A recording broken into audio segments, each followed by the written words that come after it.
decir esta herida es infectada o no al simple examen clínico si vemos el tema, ¿no es cierto? Si vemos edema. Y una herida que ustedes abran, ¿no es cierto? Suelten los puntos y ¿qué va a salir? A soltar los puntos. Pus. ¿Me entienden? Pus. Por lo tanto, esos son los criterios. Y solamente es suficiente que esté presente uno de ellos.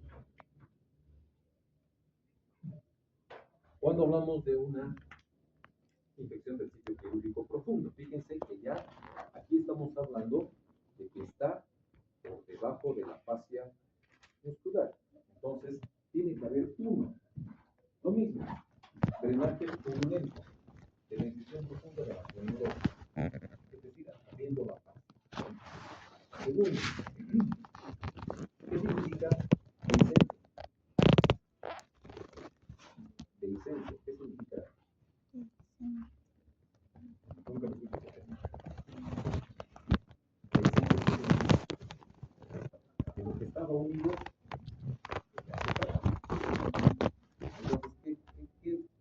entonces, ¿cómo podemos traducir esto? Está en chino.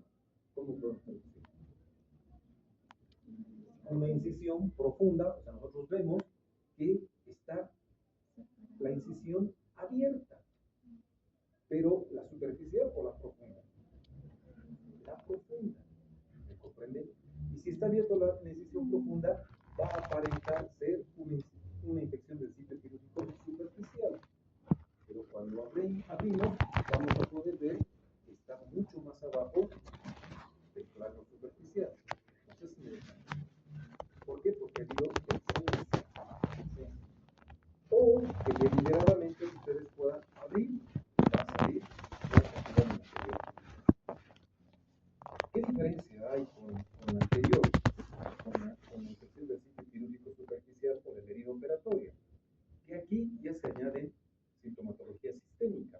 ¿Qué significa sintomatología sistémica? Fiebre y dolor espontáneo localizado. Entonces aquí el paciente ya va a sentir alzas térmicas. ¿Comprenden? ¿Eso qué significa? Que la infección está dando una repercusión sistémica. Bueno, acá ya vamos a poder ver el acceso, la formación del acceso y obviamente al examen físico vamos a decir que este paciente tiene una infección a través de la exploración del sitio quirúrgico profundo. Bien. Ahora, cuando esto está mal, esto no es profundo, esto es para los que graban y para los que hacen estudios, se equivocan. Esto es infección del sitio quirúrgico, órgano, espacio. Órgano, espacio. Bueno, cuando es órgano y espacio es mucho más difícil cerciorarlo, ¿no es cierto?, de que exista infección. Pero a veces se deja drenajes.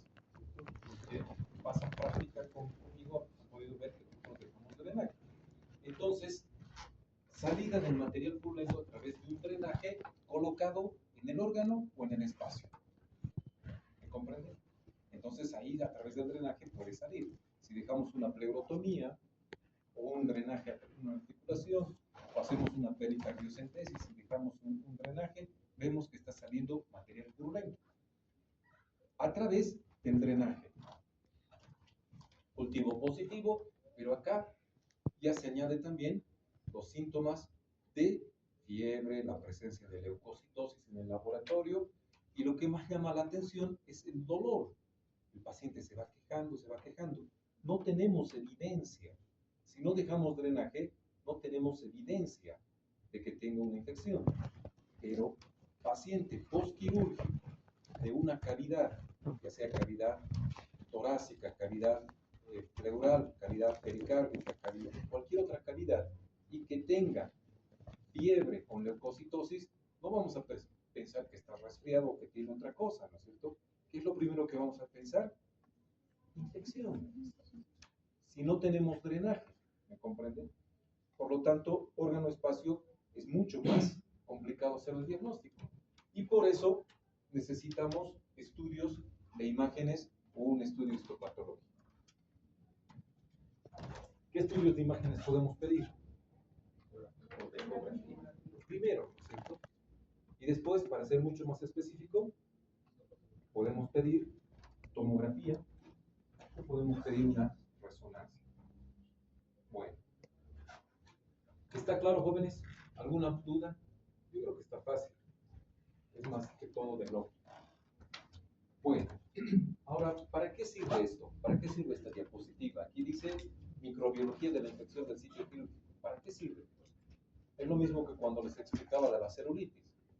¿Para qué sirven estos estudios estadísticos? Miren, aquí yo tengo esto del 2010 al 2020, un trabajo realizado por esta revista, donde han tomado un universo de 11.165 pacientes en un lapso de ¿cuánto tiempo?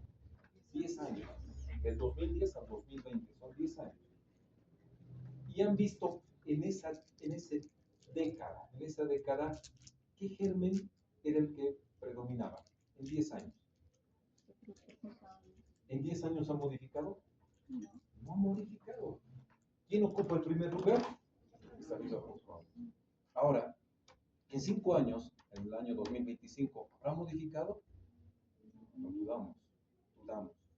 Por lo tanto, si en 10 años, imagínense, no ha habido modificación de la microbiología de la infección del sitio quirúrgico, significa que el primer germen que va a contaminar, ¿cuál va a ser?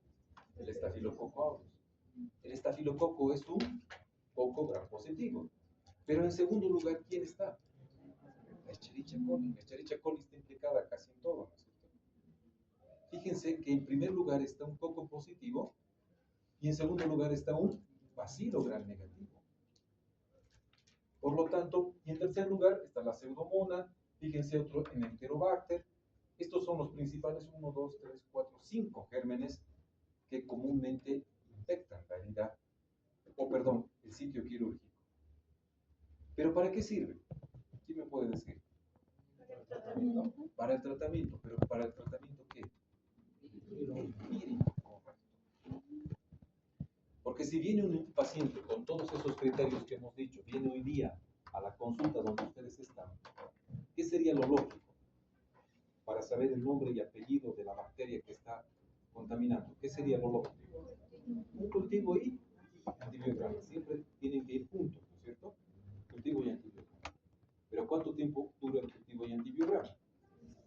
Hemos dicho 72 horas, ¿no? 72 horas. ¿Por qué? Porque el bacteriólogo tiene que sembrar. ¿Ustedes han sembrado? Tienen que sembrar en su caja Petri, en un agar, ¿no? Tienen que sembrar y meter a la estufa. Y tiene que revisar a las 6 horas, a las 8 horas, a las 12 horas, si es que va creciendo. ¿Hasta cuánto espera? Hasta las 48 horas. Tiene que esperar que desarrolle. Y una vez que desarrolle, ¿qué tiene que hacer? Con la cajita, tiene que colocar los discos. ¿Han visto o no? Sí. Colocan los discos de antibiótico. ¿Para qué? Para que se forma un halo alrededor. Y eso tenemos que medir. Y decimos es sensible o es resistente. Nosotros sabemos el nombre y apellido, pero también sabemos el antibiótico que vamos a utilizar contra ese germen. Pero dura 3 días. ¿3 días lo vamos a dejar? No. Por eso sirven estos estudios.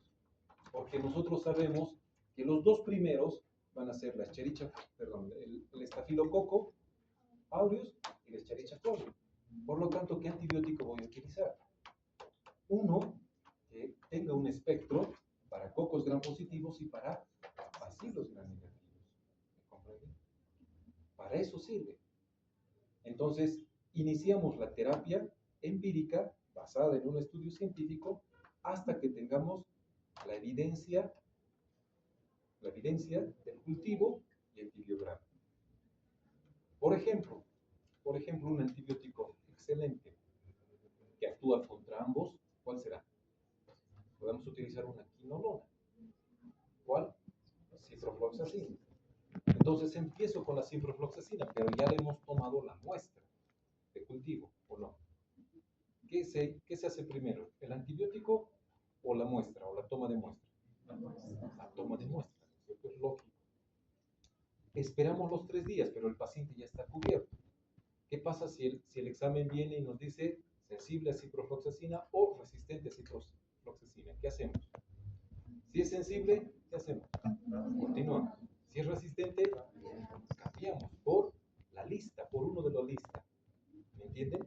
Pero eso significa que nosotros ya estamos actuando con un antibiótico. ¿Me entienden? O vamos a esperar los 3 días. Lo ideal es hacerle el PCR en tiempo real. ¿No es cierto? Que también nos da prueba de sensibilidad y resistencia. Pero cuesta muy caro. ¿Cuánto cuesta un PCR? En el COVID, ¿cuánto costaba? 700, 800, ¿no es cierto? Pero ese era viral. Ahora se hacen con paneles. ¿Saben lo que es un panel? Varias bacterias, ¿no es cierto? Un panel bacteriano. Ingresa y es un poco más caro. Ahora, como el dólar ha subido, etcétera, etcétera, debe estar entre 1.000 y 1.500 bolivianos que hacen aquí en los salares. Bueno, ahora, en cuanto a la fisiopatología. Fisiopatología es el porqué de la enfermedad, ¿no es cierto? ¿Cómo sigue su evolución? Explica. La fisiopatología explica cada síntoma y se basa en principios. La fisiopatología es la parte más importante que nosotros los médicos debemos saber frente a cualquier patología o cualquier enfermedad. Cuando hablamos de la fisiopatología, vemos que existen ciertos factores para que se produzca la infección del sitio quirúrgico.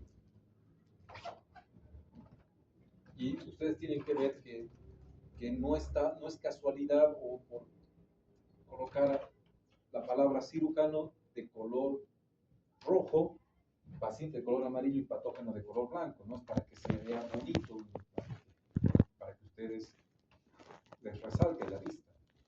¿Por qué se coloca cirujano de color rojo? Les explico. Para que un paciente tenga una infección del sitio quirúrgico, depende de 3 factores. ¿Depende de qué? Del cirujano. ¿Depende de qué también? Del paciente y depende del patógeno. Por eso es un triángulo.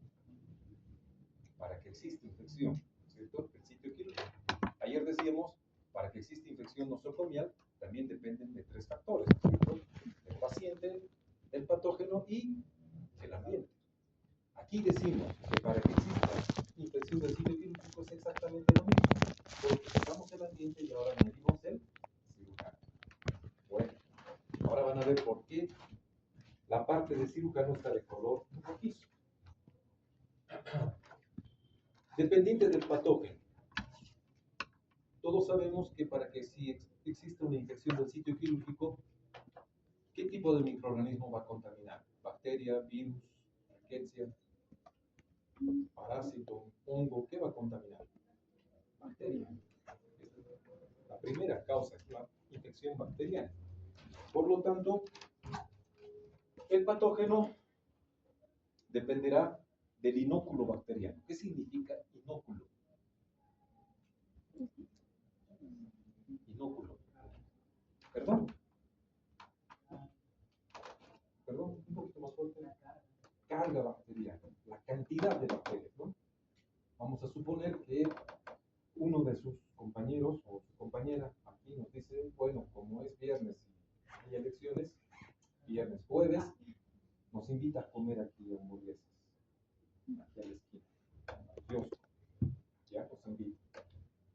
Bueno, mañana amanecemos la mitad con una diarrea horrible y la otra mitad no. Y todos hemos comido del mismo tipo.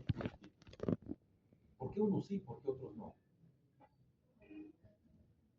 Porque justo los que nos hemos contaminado tenían mayor cantidad de bacterias. Y los otros, por suerte, no les ha tocado la misma cantidad de bacterias. A eso se llama inóculo bacteriano. ¿Me comprenden?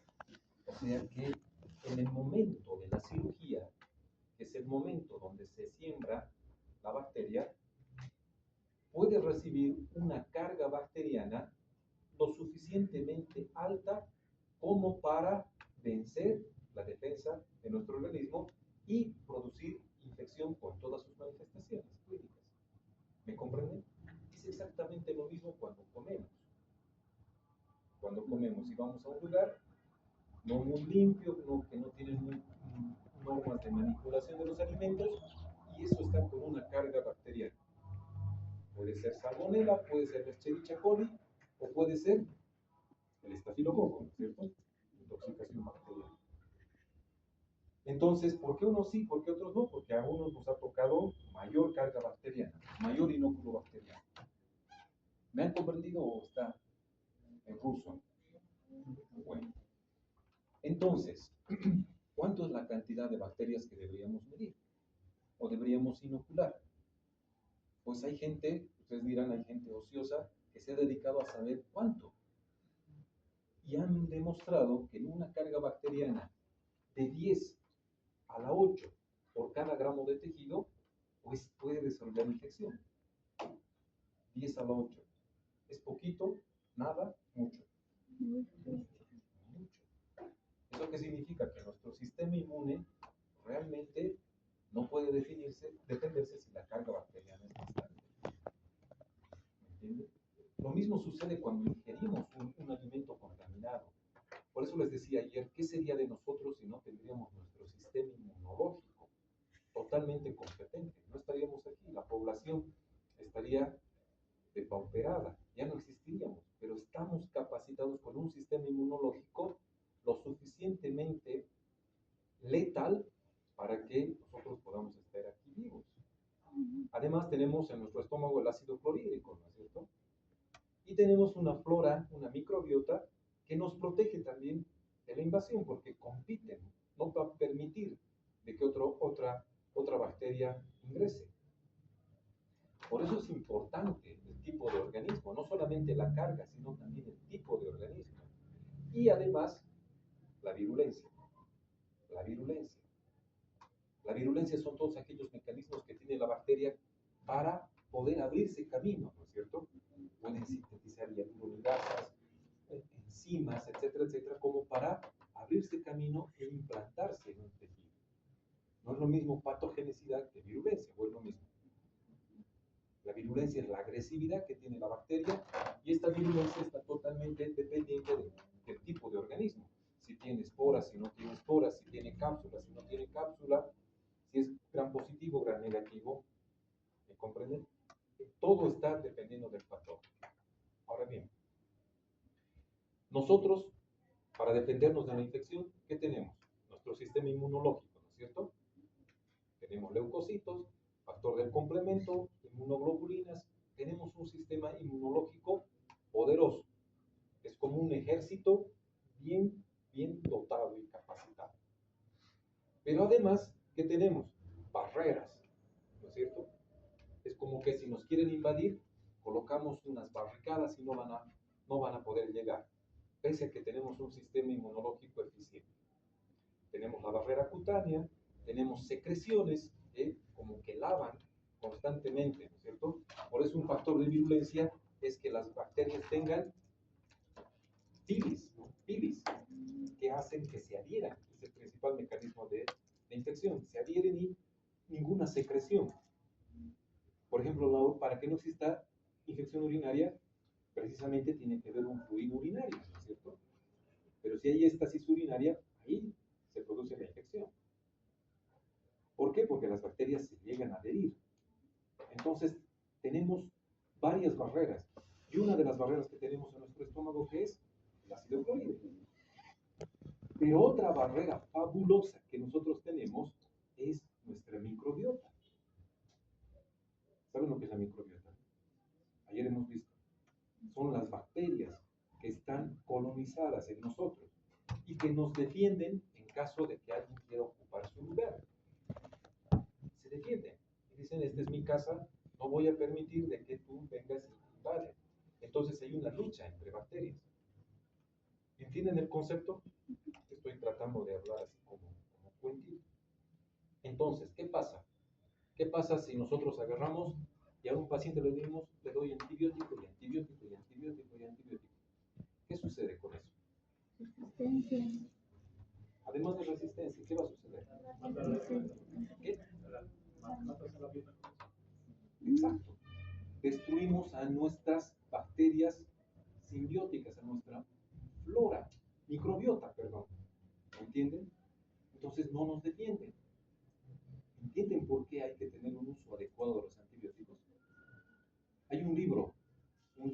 muy bueno que se llama SOS microbios. ¿Han escuchado alguna vez? Está escrito por un infectólogo, no es que alguien se ha inventado. Y este infectólogo dice, él dice, he logrado, me ha llamado la atención, decía, de que los pacientes que nacen por cesárea tienen mayor probabilidad de tener lupus. ¿Qué les parece? No me estoy inventando. Además no es ni mi campo. Pero dice, he notado que los pacientes que nacen por cesárea tienen mayor probabilidad de desarrollar lupus. Él ha hecho una encuesta y ha dicho lupus, ya bárbaro, ¿cómo ha sido su nacimiento? ¿Parto normal o cesárea? Y la mayoría era por cesárea. ¿Qué significa eso? ¿Qué significa? Con el canal vaginal, que es el canal del parto, donde recibimos nuestra primera carga bacteriana normal, ¿me comprende? O sea, las bacterias no simplemente nos defienden de otras bacterias, sino que también producen sustancias que ayudan a nuestro sistema inmunológico y ayudan también a toda nuestra economía humana. Por lo tanto, el hecho de barrer con nuestra flora, estamos haciéndole un daño grande a nuestro organismo. Por eso los pediatras son enemigos de dar antibióticos. Enemigos. Y uno protesta, ¿no? Ustedes cuando sean papás, porque ahora ya no quieren tener hijos, pero cuando sean papás, les espera ver pues su hijo febril y demás, y que tenga diarrea, que esté vomitando, desespera, y uno quiere tentado a dar antibióticos, pero el pediatra fríamente dice no, no. ¿Tendrá razón? No tendrá razón. Ustedes van a ver en el pediatra. Así que es importante nuestra flora. Factores dependientes del paciente. Y eso hemos hablado también ayer. Factores dependientes del paciente. ¿Qué significa? ¿Cómo está su mecanismo de defensa y qué factores de riesgo puede tener? Y hemos dicho, ¿no es cierto?, que su sistema inmunológico no tiene que estar comprometido, el paciente no tiene que tener diabetes, no tiene que tener obesidad, etcétera, etcétera. ¿Por qué el paciente obeso predispone a la infección?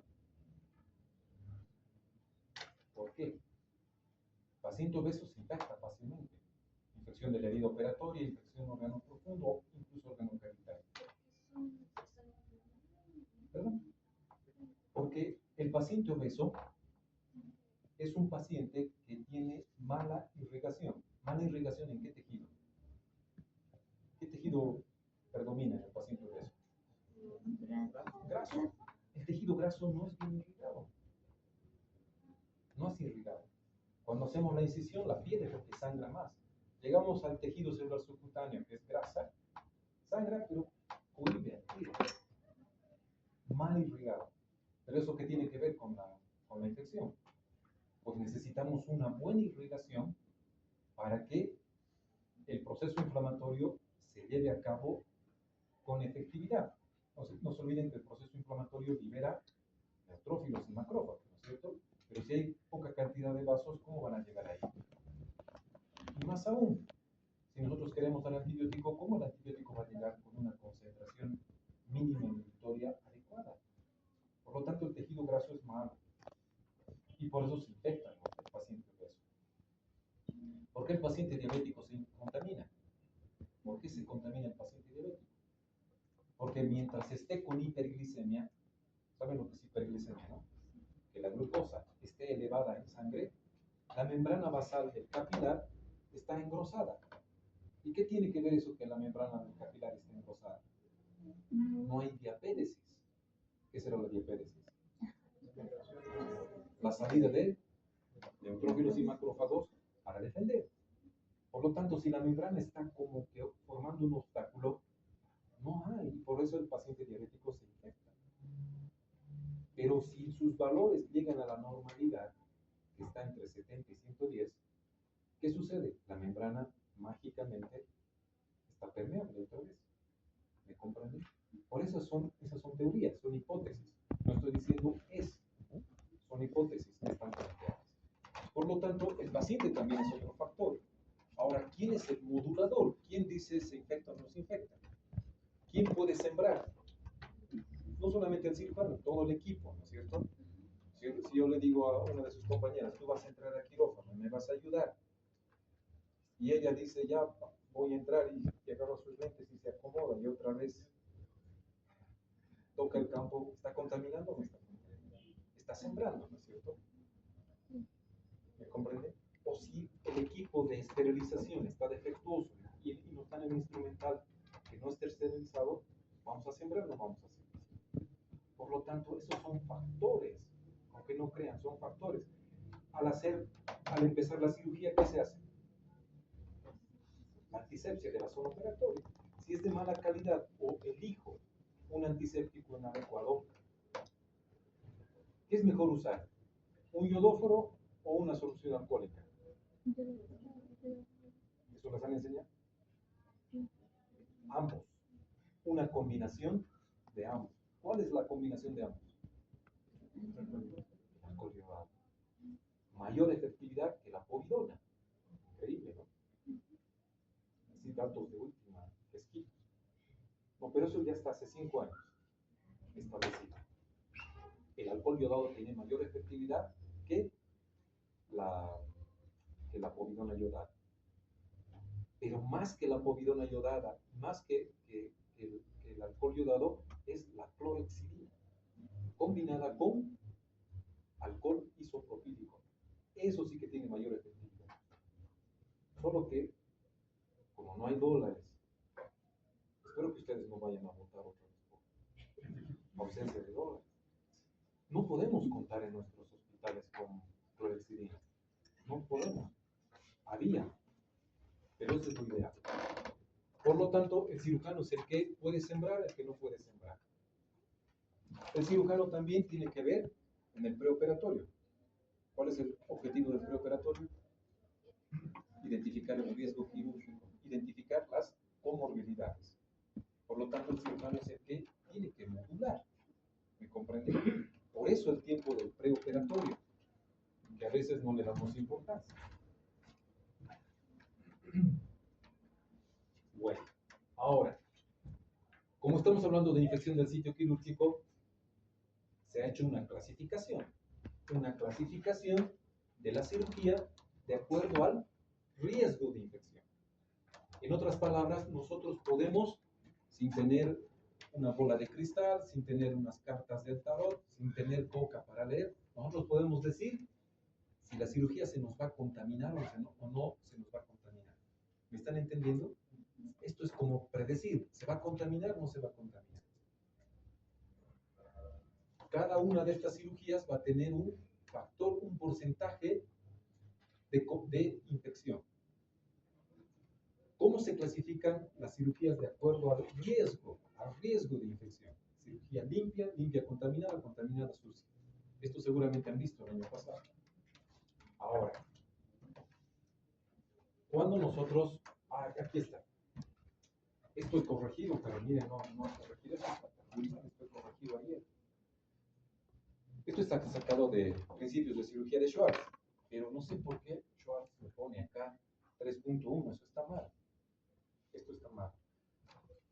Cuando es una cirugía limpia, que los gringos dicen clase 1, el riesgo de infección esperado es de ¿cuánto? 1 al 2. Ahora bien, ¿qué significa una cirugía limpia? Enseguida vamos a ver. Pero cirugía limpia, ¿qué significa? ¿Qué les trae a la cabeza? Que no debería haber ningún tipo de bacteria. Pero aún una cirugía limpia tiene un riesgo de infección mínimo, pero está presente. Hasta en un 2% se nos puede contaminar. En una limpia contaminada, el porcentaje sube casi hasta el 10%. En una limpia contaminada. En una contaminada, 13, otros dicen 15. Lo que yo quiero que entiendan es cómo sube el porcentaje de infección y el riesgo de infección. Y en una sucia puede llegar hasta el 40%. ¿Me comprenden? Sucia. ¿Eso qué significa? Que una cirugía sucia se nos va a contaminar. Seguro que vamos a tener infección. ¿Me están entendiendo, jóvenes? Espero que lo estén entendiendo. Aquí llamamos una cirugía limpia. Se han llevado el año pasado. Una cirugía limpia es aquella, si ustedes saben que es una cirugía limpia, el resto es deductivo. Van a poder deducir. Entonces, lo primero que tienen que aprender es que es una cirugía limpia. Una cirugía limpia, primera condición, el tejido no está inflamado. Segunda condición, no hay traumatismo. Tercera condición, no existe apertura o invasión de ¿qué? De aparato respiratorio, aparato gastrointestinal y genitourinario. No hay apertura, no hay invasión, no está traumatizado, no está inflamado. ¿Y qué más hemos dicho? No hay invasión, aparato respiratorio, gastrointestinal ni genitourinario. A eso nosotros decimos, esta cirugía que estamos haciendo es una cirugía limpia. ¿Qué está haciendo aquí? Cirugía de mama. ¿Cumple o no cumple? ¿Qué está haciendo aquí? Cirugía vascular. ¿Cumple o no cumple? ¿Qué está haciendo aquí? Cirugía estética. ¿Me comprenden? Pero esta tiene un riesgo de ¿cuánto? Hasta un 2%. Un 2%. Por lo tanto, si ya sabemos que es una cirugía limpia, ¿qué sería una cirugía limpia contaminada? El tejido está inflamado, está traumatizado y ¿dónde hubo invasión? ¿Apertura de qué? Se ha abierto gastrointestino, se ha abierto vía aérea, ¿no es cierto? O sea, aparato respiratorio, se ha abierto, está expuesto gastrointestinal y genitourinario. ¿Me entienden? Y por lo tanto, ¿qué será? Si esta es una cirugía limpia contaminada, ¿qué será una contaminada? Que todo lo que se ha abierto se ha salido. ¿Me entienden? ¿Eso qué significa? Que en la limpia contaminada, lo que se ha abierto no se ha salido. Pero para ser contaminada, lo que se ha abierto se ha salido. Se ha derramado, se ha esparcido. ¿Fácil o no está fácil? ¿Sí? Cuidado, hable muy fuerte y la despierto. No te estoy molestando. Me dices si hablo muy fuerte. ¿Está bien? ¿Qué será una sucia? ¿Qué será una sucia? Sucias que ya tenga material extraño, como ser arena, como ser tierra, cuerpos extraños, vidrios, etcétera, etcétera. Pero esto es pus. Esta es una cavidad peritoneal y esto es pus. Presencia de pus. Fractura